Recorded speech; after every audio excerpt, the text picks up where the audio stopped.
Fermenter तुमने biotech में तो पढ़ लिए होंगे बेटा, याद आया कुछ?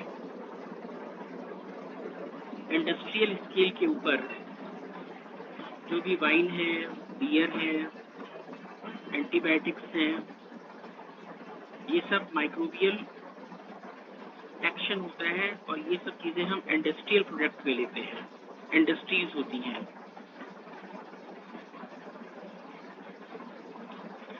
और यहाँ पर माइक्रोब्स को हम ग्रो करते हैं वेरी लार्ज वेसल्स में, जिसको नाम देते हैं फर्मेंटर। बड़े बड़े फर्मेंटर होते हैं, उन्हीं के अंदर वाइन, बियर, दैट मीन्स जो भी माइक्रोबियल एक्शन है वो हो रहा है। अब पॉइंट्स क्या है इंपॉर्टेंट यहाँ पे देखना है। फर्मेंटेड बेवरेज देख रहे हैं बेटा? बेटा मेरी आवाज आ रही है? Yes sir. Okay, screen share है? Yes sir. थोड़ा सा रिस्पॉन्स कर दिया करो, ठीक है?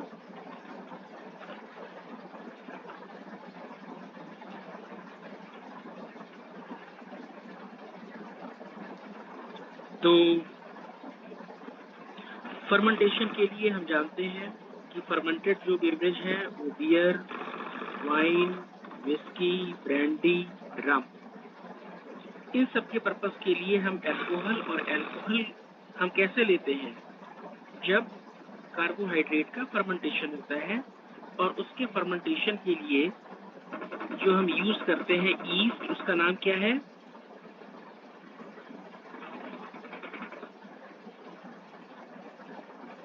एनसीईआरटी ओपन है आप लोगों के पास में? Yes sir. ठीक है, तो इसको हमने ब्रीविंग ईस्ट का नाम दे दिया, ब्रीवर्स ईस्ट। और जब ब्रेड में इसको यूज करते थे तो इसी को हम नाम देते थे बेकिंग या बेकर्स ईस्ट। याद आया? अच्छा, तो ठीक है। अब इसमें से जो इम्पोर्टेंट पॉइंट है कि जो भी फर्मेंटेड प्रोडक्ट होते हैं वो दो टाइप से होते हैं, एक होता है विद और एक होता है without distillation. Important point, wine and beer जो है वो अनडिस्टिल्ड प्रोडक्ट है। डायरेक्टली कार्बोहाइड्रेट को डाल दिया और 13% से लेस 10%, 9%, 8% अल्कोहल बन गया, फिर उसको हमने बियर और वाइन में कैटेगराइज कर दिया। लेकिन जो विस्की, ब्रांडी और रम, ये जो प्रोडक्ट है ये डिस्टिल्ड प्रोडक्ट होते हैं। इसमें हम डिस्टिलेशन प्रोसेस करवाते हैं और उस डिस्टिलेशन प्रोसेस में वेपर जो होती है उसको हम फिर कंडेंस कर लेते हैं, और ये प्रोसेस जो होता है ये कहलाता है डिस्टिलेशन प्रोसेस।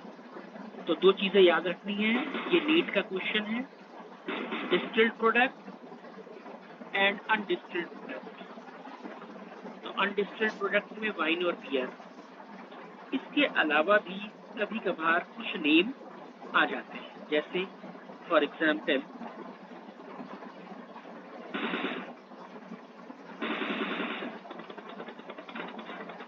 हमने कहा सैक्रोमाइसिस सेरेविसी, ये यूज हो रही है, और इसको हम क्या कहते हैं बेटा? एनसीईआरटी ने ही लिख दिया क्या?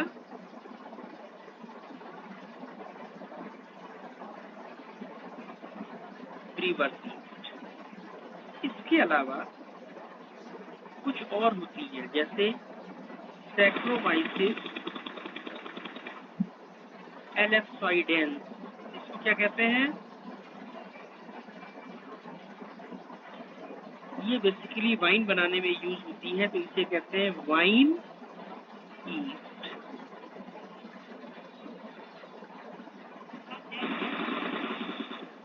सैक्रोमाइसिस सेरेविसी को कभी कभी बियर ईस्ट भी कहते हैं। क्या नाम देते हैं बेटा?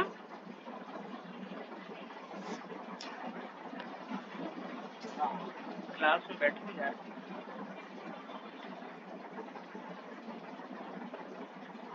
मेरी आवाज आ रही है? Yes sir. या सिलेबस खत्म कर दें, बस हो गई पढ़ाई।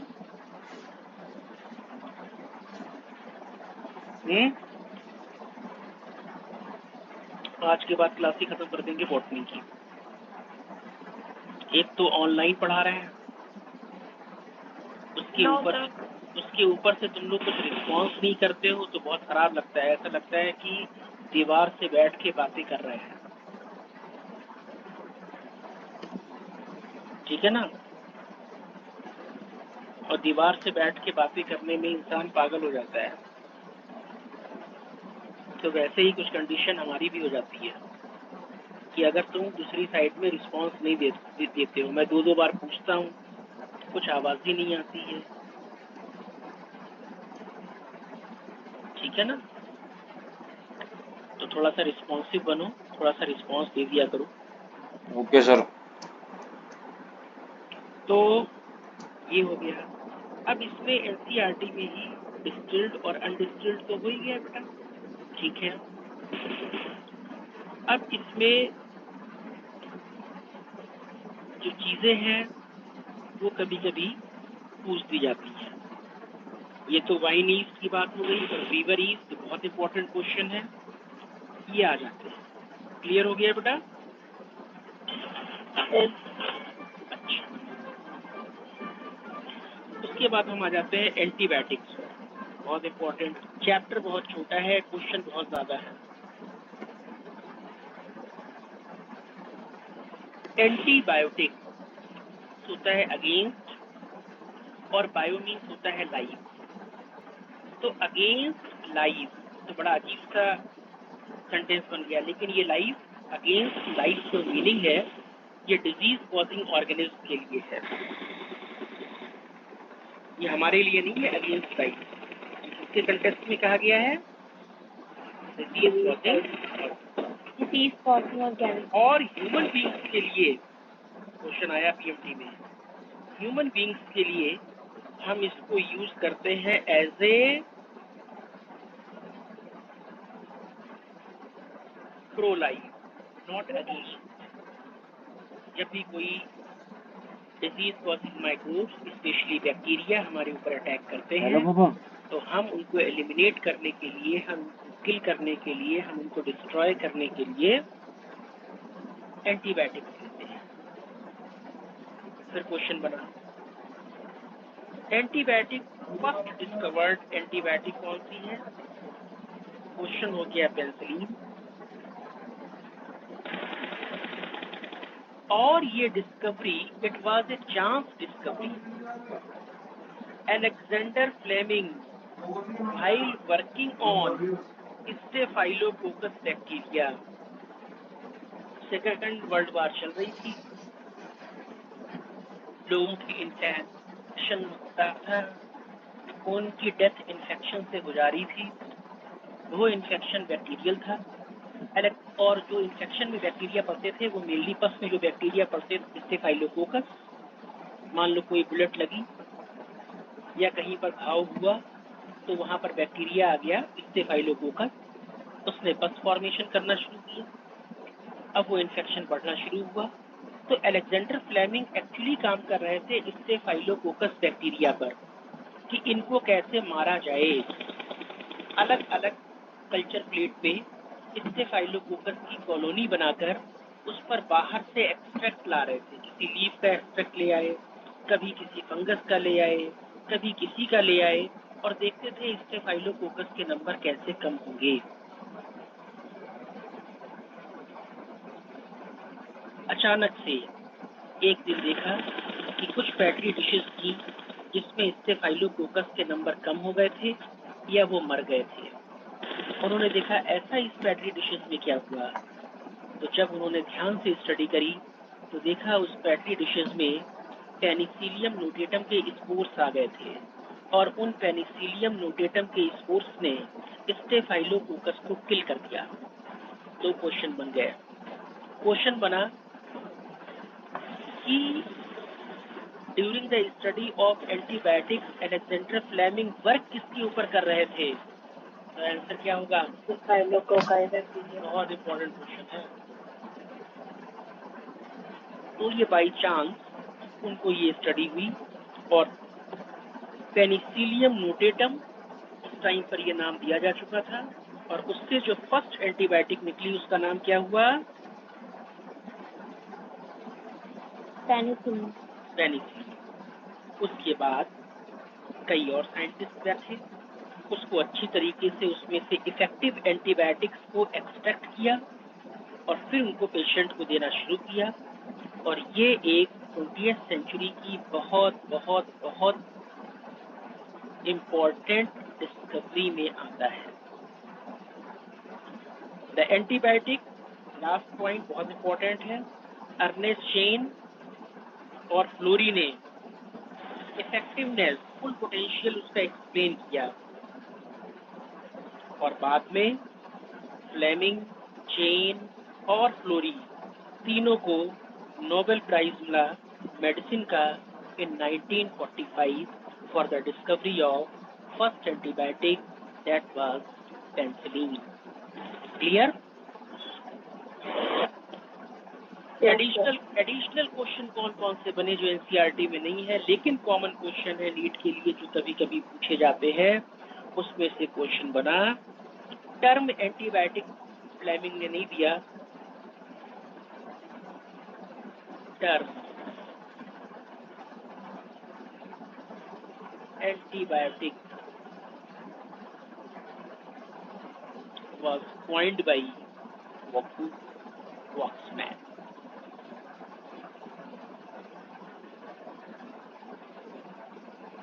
और वॉक्समैन ने कौन सी एंटीबायोटिक स्टडी करी थी?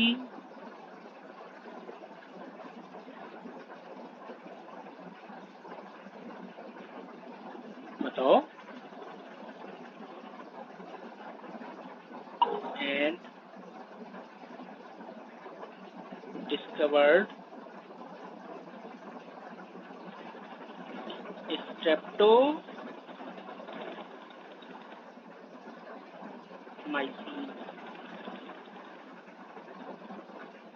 स्ट्रेप्टोमाइसिन कौन सी बेटा?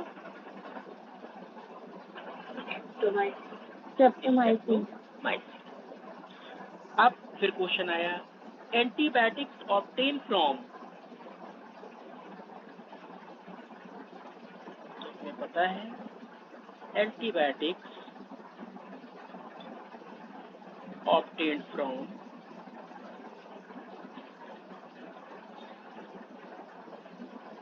कुछ बैक्टीरिया से,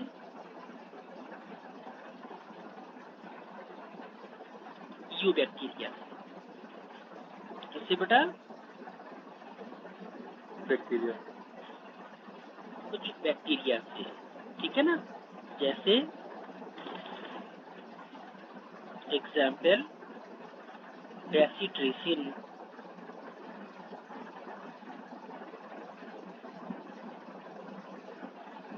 ये बैसिलस स्पीसीज से ली गई थी।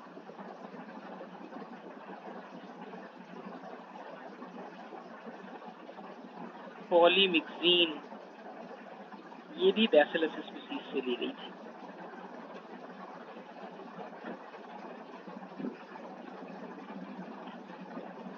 सब्टिलीन, ये भी बैसिलस स्पीसीज से ली गई थी। सेकेंड, एक्टिनोमाइसिटीन,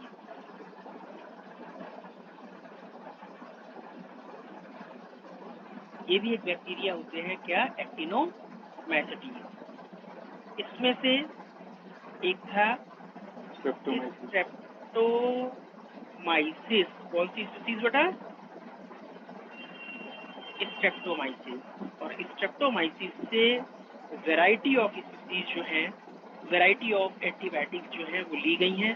तो कुछ के नेम अगर आप लिखना चाहते हैं तो आप वहीं अपनी एनसीईआरटी में उनको ऐड कर देंगे स्ट्रेप्टोमाइसिस से। तो स्ट्रेप्टोमाइसिस वेनिजुली,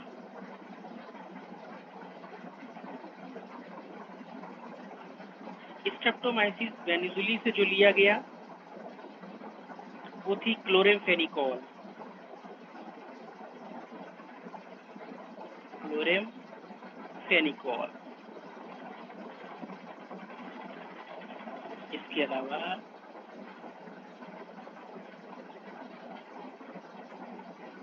स्ट्रेप्टोमाइसिस, रेमोसस, इससे जो एंटीबायोटिक निकली टेरामाइसिन, बड़ी कॉमन एंटीबायोटिक है।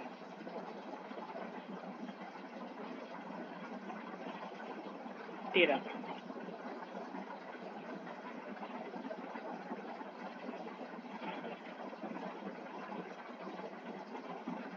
और भी है, लेकिन ये दो बहुत इम्पोर्टेंट एंटीबायोटिक्स हैं। तो दो हो गई। तीसरी कैटेगरी आप जानते ही हैं, एंटीबायोटिक ऑब्टेन फ्रॉम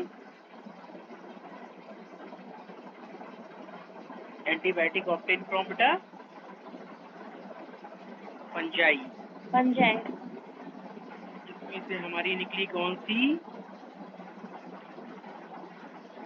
दिया हुआ एनसीईआरटी में पेनिसिलिन, और पेनिसिलिन जो थी वो हमने ली पेनिसिलियम। अब नोटेटम तो भाई वो तो लिखा हुआ है, एक और स्थिति से मिलती है क्राइसोजीनम। आजकल ये वाली पूछ देते हैं, पेनिसिलियम क्राइसोजीनम। एक और हो सकती है ग्राइसोफल्वम।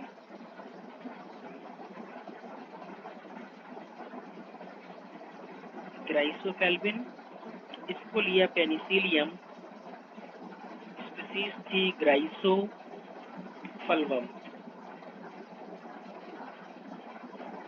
फंजाई से भी हमें मिली।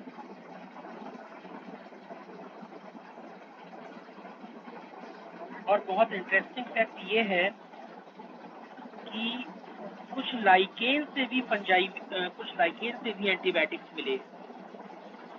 लाइकेन से एंटीबायोटिक का नाम है यूसनिक एसिड, शायद हम लोगों ने कभी पढ़ा हो यूसनिक एसिड।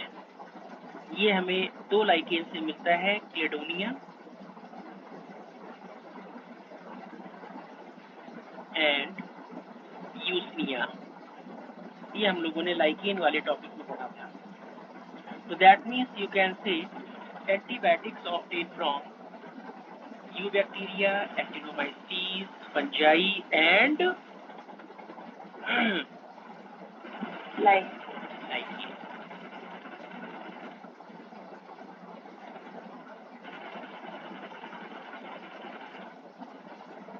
इसमें भी फिर दो क्लास हो जाते हैं, broad spectrum, narrow spectrum. Broad spectrum कई बैक्टीरिया पर असर करती है, जबकि नैरो स्पेक्ट्रम जो है वो पर्टिकुलर स्पेसिफिक बैक्टीरिया को ही मारती है। लेकिन वो सब डिस्क्रिप्शन है नहीं बेटा, इसलिए हम उसको फिर आगे की तरफ नहीं ले जाएंगे।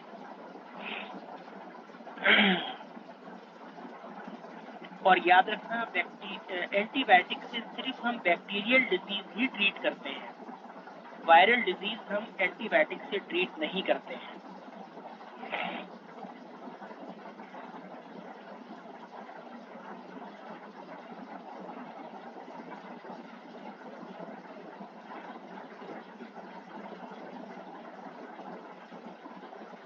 लेकिन कोई मुझे बता सकता है, जब भी कोई वायरल डिजीज होती है तो भी हम कभी कभी एंटीबायोटिक्स देते हैं, या नॉर्मली हम अगर कोरोना की बात करें तो हमने देखा कि ये वायरल डिजीज है, लेकिन फिर भी हम एंटीबायोटिक्स पेशेंट को दे रहे थे लगातार 10 दिन, एक हफ्ते। क्यों? सेकेंडरी इन्फेक्शन जब हमारी बॉडी में इम्यूनिटी कम होती है, जब हमारी बॉडी में वायरल इन्फेक्शन होता है, हमारी बॉडी में म्यूकस ज़्यादा बनने लगता है, फ्लूइड ज़्यादा बनने लगता है, तो बैक्टीरिया तो कहाँ है, एयर में ही तो है, तो वो हमारी बॉडी पे आते हैं, हमारा इम्यून सिस्टम कमज़ोर होता है, वो सेकेंडरी इन्फेक्शन कॉज कर सकते हैं। तो फिर कंडीशन बहुत ज़्यादा जो है मतलब खराब हो सकती है। इस वजह से फॉर द एक साइड ट्रीटमेंट के तौर पर हम एंटीबायोटिक्स को यूज करते हैं, ताकि सेकेंडरी इन्फेक्शन के चांसेस ना बने।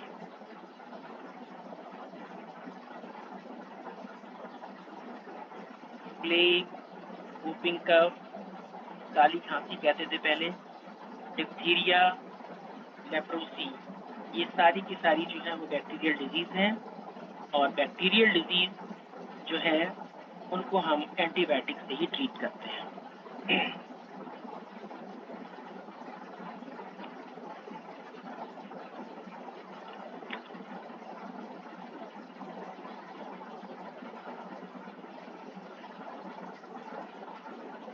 ओके बेटा, अब हम क्या ले रहे हैं?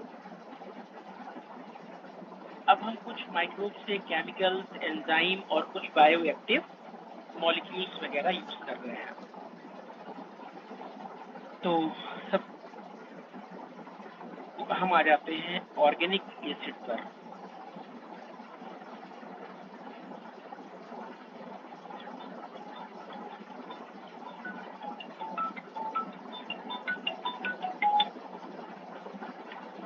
हेलो, हाँ, गुड आफ्टरनून मैम। हेलो, हाँ, गुड मॉर्निंग मैम, बताइए।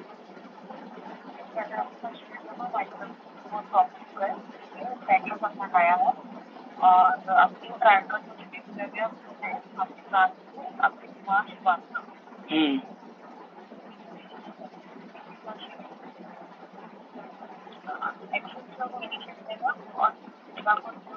कौन सा मैम, थोड़ी सी आवाज आपकी कट गई थी, कौन सा ट्रैकर था मैम? Okay, Paytm tracker. हाँ,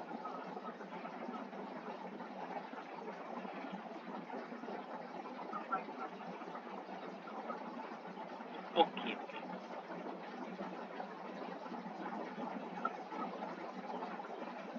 ठीक है, ओके, ठीक है। नहीं, मे मंथ का तो मैंने कर दिया था मैंने। अब दोबारा से न्यू ट्रैकर में भी मे मंथ का भी कर दूँ। ठीक ठीक है, ठीक है, ठीक है।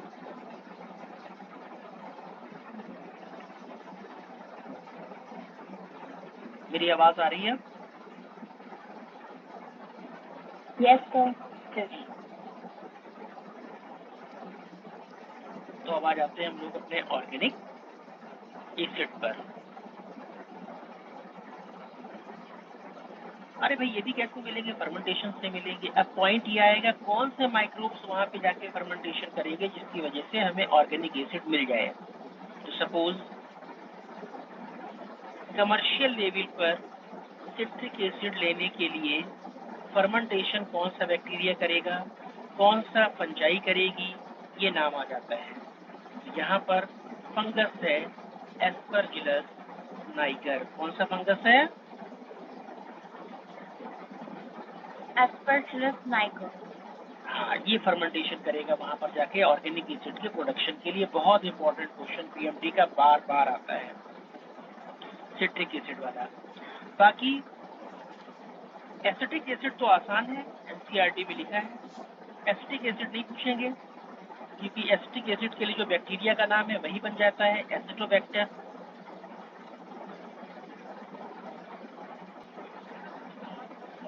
एसिटोबैक्टर नाम ही बन गया। तीसरा जो है फिर वही नाम बन जाता है, जैसे ब्यूटारिक एसिड। ब्यूटारिक एसिड हम कैसे लेंगे? By the microbial action of Clostridium. किसका बेटा? पूरा नाम एनसीईआरटी में लिख दिया है, Clostridium butylicum.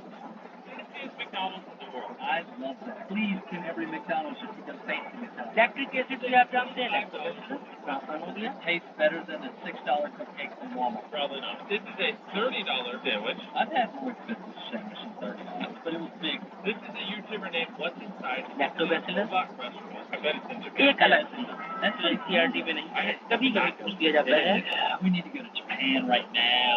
ग्लिकोलिक acid. There was nothing wrong with it. Oh, I can see why this is $100. और ग्लिकोलिक एसिड जो बनता है उसके लिए जो है वो एनिसिलियम की स्पीसीज होती है। यानी सीलियम स्पीसीज जो है वो फर्मेंटेशन करती है, ग्लूकोनिक एसिड बन जाता है, and gluconic acid is the source of calcium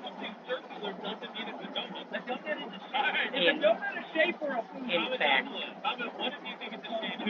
जो बच्चे मिल्क का डाइजेशन नहीं कर पाते हैं, लैक्टेटिंग प्रॉब्लम होती है मदर को या बच्चे को, तो फिर वो उनको हम मेडिसिन के तौर पर ग्लूकोनिक एसिड देते हैं। तो इसमें से सारे हैं 4 जो एनसीईआरटी में हैं, उनमें से 3 बहुत आसान है, सभी को नाम पता चल जाएगा। इसलिए जब भी पूछा गया वो किसका पूछा गया, और ये बड़ा कॉमन क्वेश्चन है, आप उठा के देखिए, कई बार पूछा गया। No, dude, I say so. Guys, I need help. I really want to hit 10 million subscribers on this channel. Yes, you won't. Come on. Genuinely, if you hit that subscribe button, it would make me the happiest person. You don't want him happy? इसके अलावा And now let's react to an underwater.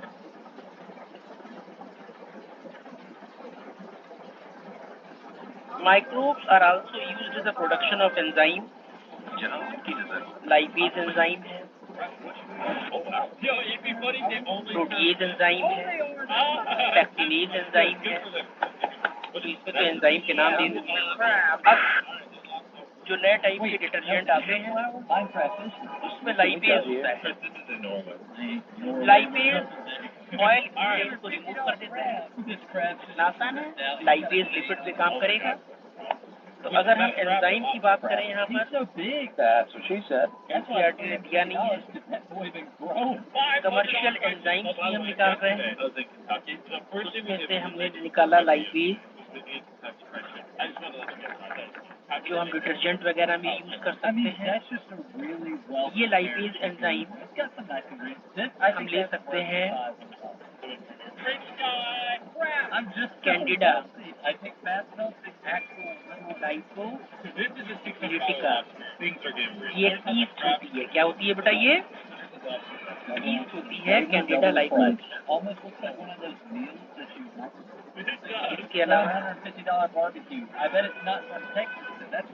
इसके अलावा protein जो protein को dissolve कर सकता है, इसके लिए एक बैक्टीरिया होता है मोर्टीरेला, ये एनसीईआरटी में नाम नहीं है, रेनीस्पुरा, और pectinase enzyme,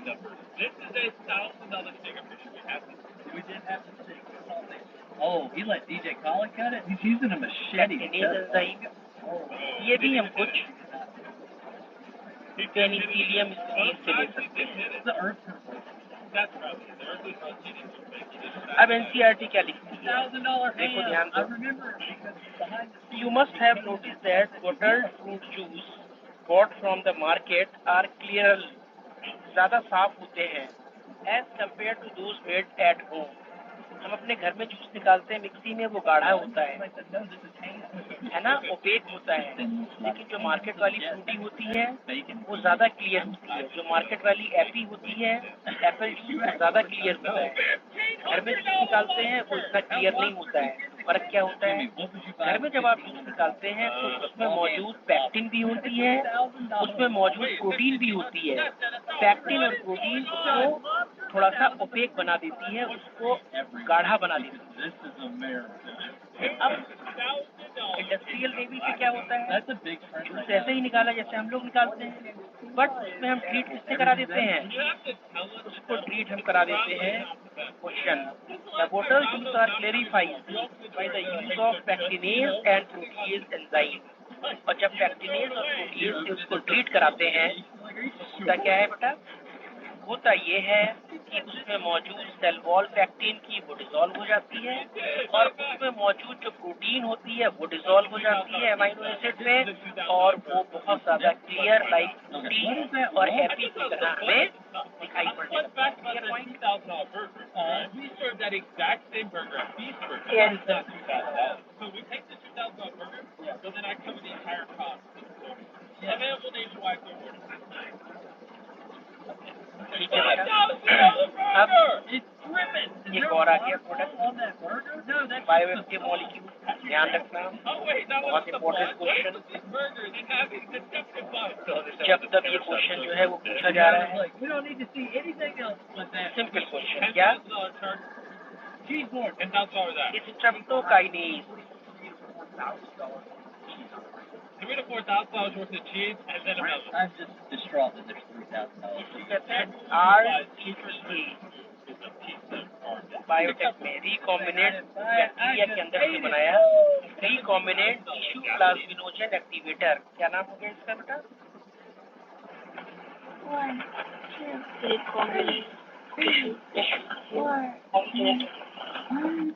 plasminogen Wait, what melon? Activator. These are different melons. 17,000. ये क्या करता है कि जब मायोकार्डियल इंफेक्शन होता है, मायोकार्डियल इंफेक्शन कहते हैं जब हार्ट की मसल्स में ऑक्सीजन की सप्लाई होती है ब्लड क्लॉट की वजह से। तो जैसे ही अटैक आया, अगर हम उसको हॉस्पिटल ले जाते हैं पेशेंट को, तो फौरन ही डॉक्टर उसकी बॉडी में RTPA इंजेक्ट कर देते हैं।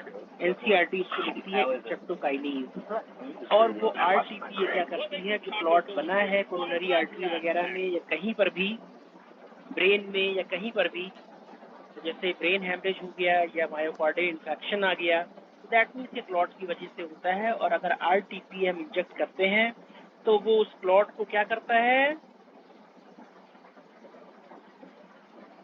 बस्ट कर देता है, उस क्लॉट को डिसॉल्व कर देता है ब्लड वेसल्स में जो होती हैं, और फिर जो है वो पेशेंट डेंजर से बाहर आ जाता है। तो दैट मीन्स सिंपल लाइन हो गई नीट की कि streptokinase obtain from bacteria, streptokinase act as clot booster. बाकी मायोकार्डियल इंफेक्शन वगैरह ये ज़ूलॉजी का टॉपिक है, बहुत ज़्यादा नहीं जाएंगे। इसके अलावा एक और बायोएक्टिव मॉलिक्यूल है साइक्लोस्पोरिन ए। साइक्लोस्पोरिन ए हम यूज़ करते हैं जब ऑर्गन ट्रांसप्लांट होता है। मान लीजिए एक बंदे के किडनी लगाई गई दूसरे से लेकर, तो हम जानते हैं कि एक सेल तक अगर हमारी बॉडी में जाती है बैक्टीरिया या वायरस या कुछ भी, तो हमारी बॉडी उनके अगेंस्ट एंटीबॉडीज बनाती है कि नहीं बनाती है?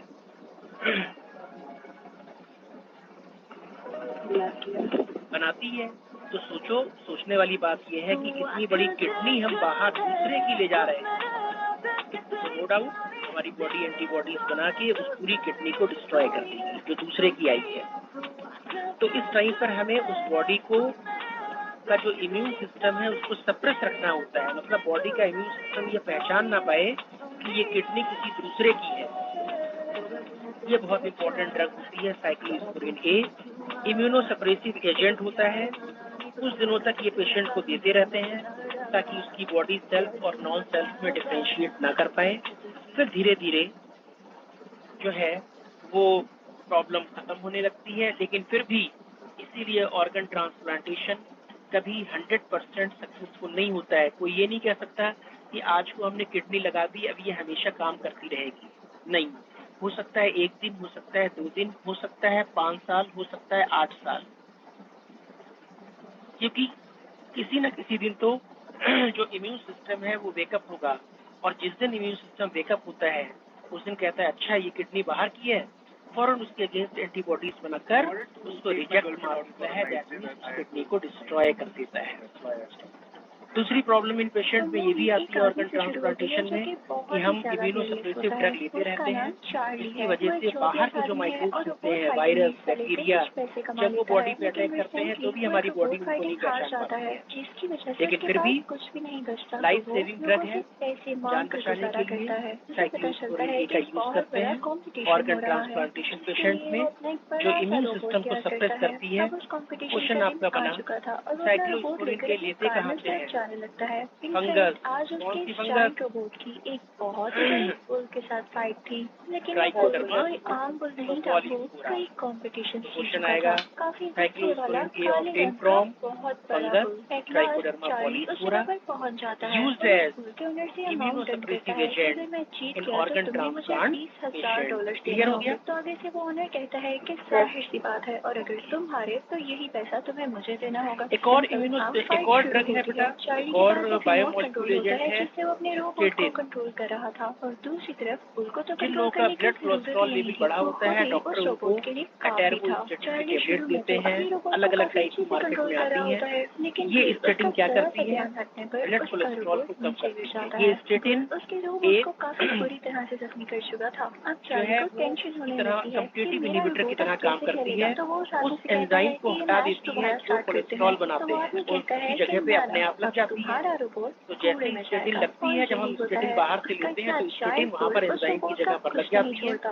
वो और उसे वो टुकड़े सबस्ट्रेट को टुकड़े कर देता प्रोडक्ट है। गैसेस जाहिर सी कोलेस्ट्रॉल बात में है, कन्वर्ट नहीं चार्ली होने अब देती मैच है हार चुका और था ऐसे और धीरे सिर्फ धीरे ये बाकी के बता टेबलेट दें लेने कि से ब्लड कोलेस्ट्रॉल लेवल जो है $20,000 बुल वो के लो ओनर हो को जाता देने है। थे। उसके तो पास तो जरा भी स्टेटिन पैसे क्वेश्चन नहीं फिर थे, आया, तो वो घबरा जाता है, स्टेटिन वहाँ से ऑब्टेन भागने फ्रॉम लगता है। वो एक माइक्रोब्स का जगह पर चैप्टर छुप जाता है। तभी वहाँ स्टेटिन पर दो ऑब्टेन लोग आते फ्रॉम हैं और उसे बताते हैं कि जिस औरत के इसका साथ नाम हम याद 10 रखो, साल पहले रहते थे मोनास्कस उसकी परफ्यूरेस डेथ हो चुकी है, और अब तुम्हारा एंड एक बेटा भी कमर्शियलाइज है यूज्ड जो कि एज 10 साल का है, और वो ब्लड अब अकेला कोलेस्ट्रॉल है क्योंकि लोअरिंग उसकी माँ अब इस दुनिया में एजेंट। नहीं रही। तो इट उसकी एक्ट आंटी एज यानी खाला उसे अपने कम्पिटिटिवली पास रखना इनहिबिटिंग चाहती हैं। द अब ये एंजाइम। फैसला कोर्ट तुम्हारी इजाजत तो के जब बगैर ये हम तो ज्यादा नहीं लेने लेंगे वाली। अब स्टेटिन तुम आकर ये तो वो बताओ कि एंजाइम क्या हट तुम्हें अपने जाएगा, बेटे को अपने जगह पास पर रखना स्टेटिन है आ या तुम जाएगी अलाउ कर और दोगे उसकी स्टेटिन आंट आते को। ही चार्ली तो पहले ही वो वहाँ से भागना सबस्ट्रेट चाहता था, प्रोडक्ट तो में वो कन्वर्ट फौरन नहीं से हो वहाँ से पाएगा, कोर्ट दैट चला मीन्स जाता है, कोलेस्ट्रॉल नहीं जहाँ बन पर उस पाएगा। बच्चे की क्लियर आंट पॉइंट? कोर्ट में कह रही होती है कि मैं बहुत ज्यादा अमीर हूँ, मैं इस बच्चे का ख्याल अच्छे से रख सकती हूँ, कि जो मांगेगा मैं 5 इसे मिनट दूंगी। का और फिर वो जाकर चार्ली ब्रेक से लेंगे रिक्वेस्ट बेटा, करती है। 2 चार्ली मिनट को का, तो कोई फर्क नहीं पड़ता अभी था कि वापस। उसका बेटा जिस मर्जी के पास जाए, क्योंकि वो उससे कभी मिला जो नहीं था और वो इजाजत देने भी वाला था। लेकिन तभी उसे एक आइडिया आता है। वो कहता है कि मैं ऐसे शो करूंगा जैसे मैं अपने बेटे को उसकी आंट के पास नहीं भेजना चाहता, और ऑब्वियसली जितनी वो अमीर है वो मुझे ऑफर तो जरूर करेगी कि इतने पैसों के बदले मुझे ये बच्चा दे दो। जब मुझे ज्यादा सारे पैसे मिल जाएंगे तो मैं अपने बच्चे की इजाजत दे दूंगा, और वो ऐसे ही करता है। उस बच्चे के आंट और अंकल चार्ली के साथ डन करते हैं कि ठीक है, तुम $1,00,000 ले लो, लेकिन अपना बेटा हमें दे दो। चार्ली तो इस बात से बहुत खुश हो जाता है क्योंकि उसे बैठे बिठाए $1,00,000 मिल चुके थे। अब उस बच्चे की आंट चार्ली से कहती है, लेकिन हमारी खातिर एक फेवर भी कर देना। इनफैक्ट हमें 3 महीने के लिए कहीं पर जाना है, तो तुम्हें अपना बेटा 3 महीने के लिए अपने पास ही रखना होगा, और उसके बाद हम उसे अपने साथ ले जाएंगे हमेशा के लिए। तो चार्ली को उनकी बात माननी पड़ती है। अब चार्ली यहाँ से पैसे और अपना बेटा लेकर सीधा एक जगह पर जाता है, जहाँ पर वो एक आदमी से मिलता है और उसे $50,000 देता है। उसे कहता है कि मुझे एक शानदार रोबोट बना कर दो। तो वो आदमी कहता है कि आप फिक्र ही ना करें, इतने पैसों में आपका काम हो जाएगा। चार्ली का बेटा ये सारी बातें सुन लेता है तो उसे बिल्कुल अच्छा नहीं लगता। चार्ली उसे कहता है कि इन पैसों के बदले में हमारे पास एक बहुत आला रोबोट आने वाला है, और कुछ ही दिन में वो रोबोट उनकी तरफ आ जाता है। वो दोनों उसका नाम नोइसी बॉय रखते हैं। वो बहुत ही ज्यादा जायंट और पावरफुल था।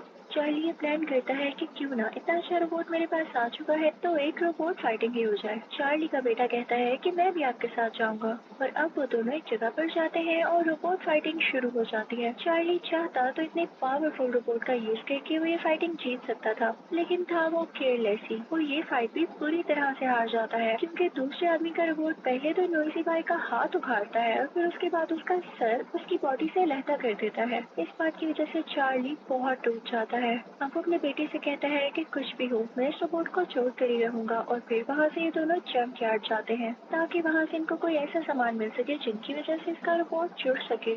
वहाँ पर बहुत ज्यादा बारिश हो रही होती है और ये लोग उसके स्पेयर पार्ट्स ढूंढ रहे होते हैं, लेकिन तभी उस बच्चे का पाँव स्लिप होता है और वो नीचे गिरने लगता है। चार्ली फौरन से उसे बचा लेता है। जब वो बच्चा देखता है कि उसका पाँव किस चीज से स्लिप हुआ तो उसे एक अजीब सी चीज दिखाई देती है। वो किसी पुराने रोबोट का हाथ था। वो अपने फादर से कहता है कि हम इसको बाहर निकालते हैं, लेकिन चार्ली कहता है कि हमारे पास इसके लिए वक्त नहीं और बारिश भी हो रही है। लेकिन वो बच्चा कहता है कि ठीक है, मैं खुद ही इसको निकाल लूंगा। उसके बाद वो दोनों चार्ली की एक दोस्त के पास आ आते हैं जो कि रोबोट्स के बारे में थोड़ी बहुत नॉलेज रखती थी। चार्ली अपने दोस्त से कहता है कि मेरा बेटा एक रोबोट लाया है, पता नहीं जंकयार्ड से कौन सा पुराना सा रोबोट उठा लाया है। तो चार्ली का बेटा कहता है कि आप इसको एक बार देखें तो सही, ये बिल्कुल ठीक है। अब चार्ली की दोस्त उसे और ठीक कर देती है जिससे वो बिल्कुल एक्टिव हो जाता है। उस रोबोट का नाम एटम था। वो बहुत ज्यादा स्ट्रॉन्ग था और अनएक्सपेक्टेडली किसी को भी नहीं पता था। चार्ली भी ये देख के खुश हो जाता है तो अपने बेटे से कहता है कि हम इसे कंपटीशन में लेकर जाएंगे, एक बहुत बड़े कंपटीशन में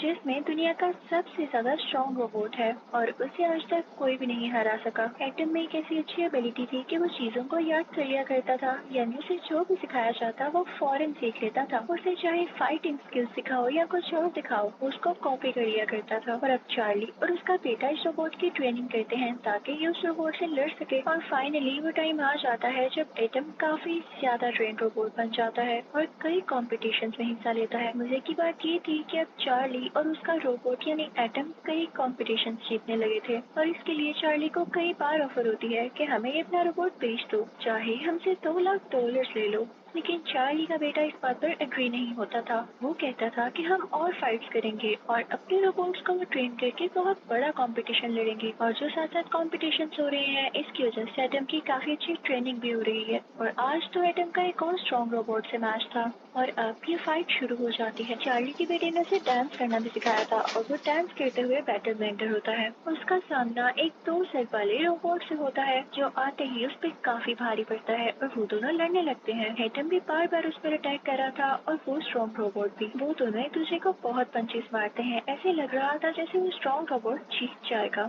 लेकिन एट लास्ट एटम जीत जाता है जिसकी वजह से चार्ली को बहुत खुशी होती है। चार्ली और लोगों से काफी ज्यादा पैसे लेता है और वहाँ से जाने ही वाला होता है कि तभी उसका पुराना राइवल आ जाता है, वही आदमी जिसके बुल ने चार्ली के रोबोट को हरा दिया था और चार्ली ने उसके $20,000 देने थे। वो लोग चार्ली से उसके सारे पैसे छीन लेते हैं और ये सब कुछ चार्ली का बेटा भी देख रहा होता है। चार्ली काफी डिसहार्ट हो जाता है और अपने बेटे से कहता है कि इसमें कोई फ्यूचर नहीं, मैं तुम्हें नहीं पाल सकता, मेरे पास अब कोई पैसा नहीं बचा। और अब उस बच्चे के आंट और अंकल भी आ चुके थे तो चार्ली उससे कहता है कि आओ मैं तुम्हें तुम्हारी आंट के पास छोड़ रहा हूँ। तो वो बच्चा कहता है कि नहीं, मुझे आपके साथ रहना है। वो जबरदस्ती अपने बेटे को उसकी आंट को दे देता है और वापिस आ जाता है। उसकी दोस्त उससे पूछती है कि तुम्हारा बेटा कहाँ है, तो वो कहता है कि मैंने दे दिया उसको उसकी आंट को, मुझे ऐसा करना ही था, वैसे भी मैं उसका ठीक से ख्याल नहीं रख पा रहा था। तो उसकी दोस्त कहती है कि चार्ली तुम होश में तो हो, वो तुम्हारा बेटा है, जब वो तुम्हारे साथ रहना चाहता है तो तुम्हें क्या मसला है, तुम फौरन उसके पास वापस जाओ। तो चार्ली को ऐसा करना पड़ता है।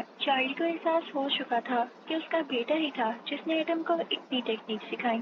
तो वो अपने बेटे के पास जाता है और उससे कहता है कि बेटे हमारा मैच आज ज़ीउस के साथ है, यानी वही स्ट्रॉन्गेस्ट रोबोट जिसको आज तक कोई नहीं हरा सका, और हमें एटम को ट्रेन भी तो करना है। तो उसका बेटा खुशी खुशी उसके साथ आ जाता है और उसकी आंट भी उसे कुछ नहीं कहती बल्कि वो हैप्पीली इजाजत दे देती पेपर है। ले लो और उसके ऊपर मैं तुम्हें सीक्वेंस जो बना हुआ है एनसीईआरटी में जो थ्योरी की फॉर्म में लिखा हुआ है उसको रे डायग्राम की फॉर्म में मैं तुम्हें समझा देता हूँ और वही रे डायग्राम है तुम अपना यहाँ पे एटम की फाइटिंग यहाँ पे इतनी जगह नहीं है एक्साइटेड होते हैं तो वो रे डायग्राम में आपके माइक्रोब्स स्टेटमेंट में जितने क्वेश्चन बनते होंगे वो सारे के सारे आ जाएंगे। क्लियर पॉइंट हो गया बेटा? कई लोग उस पर बीट लगाते हैं। वहाँ पर वो आदमी भी आया था जिसका पुल था। वो कहता है कि एटम हार जाएगा तो वो इसके लिए ज्यादा पैसों के बीट लगाता है जो कि उसके मुताबिक उसको वापस मिलने वाले थे, लेकिन किसी को क्या पता क्या होता है। तो अब बना हुआ एंट्री था होती यार है यहाँ पर, पता नहीं कहाँ जो कि गायब हो काफी गया माइक्रोब्स खौफनाक वाला। एंट्री थी। मैच शुरू होने वाला था। चलो, चार्ली यहीं और पे उसका बना बेटा देता हूँ एक बार तो ज़ीउस को देख के घबरा जाते हैं, लेकिन चार्ली अपने बेटे से कहता है कि हमें कुछ भी करके जीतना होगा, हम ये कर सकते हैं। उनको बताया जाता है कि इनकी फाइट के 5 राउंड्स होंगे। तो पहला राउंड होता है शुरू। ये राउंड शुरू होते ही ज़ीउस फौरन से एटम को पंच दे मारता है। एटम बेचारा यहाँ गिर जाता है, लेकिन ज़ीउस उसे पंच मारे ही जाता है। ज़ीउस उसे मौका ही नहीं दे रहा था कि वो भी कुछ कर पाता। तो यहाँ पर एटम काफी वीक हो जाता है। अब ज़ीउस उसके हेड पर शॉट मारता है, यानी उसके सर पर पंच करता है, जिससे बेचारा एटम नीचे गिर जाता है, कोई मूवमेंट नहीं करता। और यहाँ पर पहले राउंड खत्म होने की काउंटिंग स्टार्ट होती है, लेकिन तभी चार्ली का बेटा चिल्लाता है कि उठो एटम, तुम्हें करना होगा। और यहाँ पर एटम में मूवमेंट आती है। एटम फौरन से उठता है और ज़ीउस को जोरदार पंच से मारता है। वहाँ सीवेज में माइक्रोब्स होते हैं, ह्यूमन एक्सीटर होता है, ऑर्गेनिक वेस्ट होते हैं, पैथोजेनिक माइक्रोब्स होते हैं। एटम काफी तो हम इनको डायरेक्ट लीवर में नहीं डाल सकते,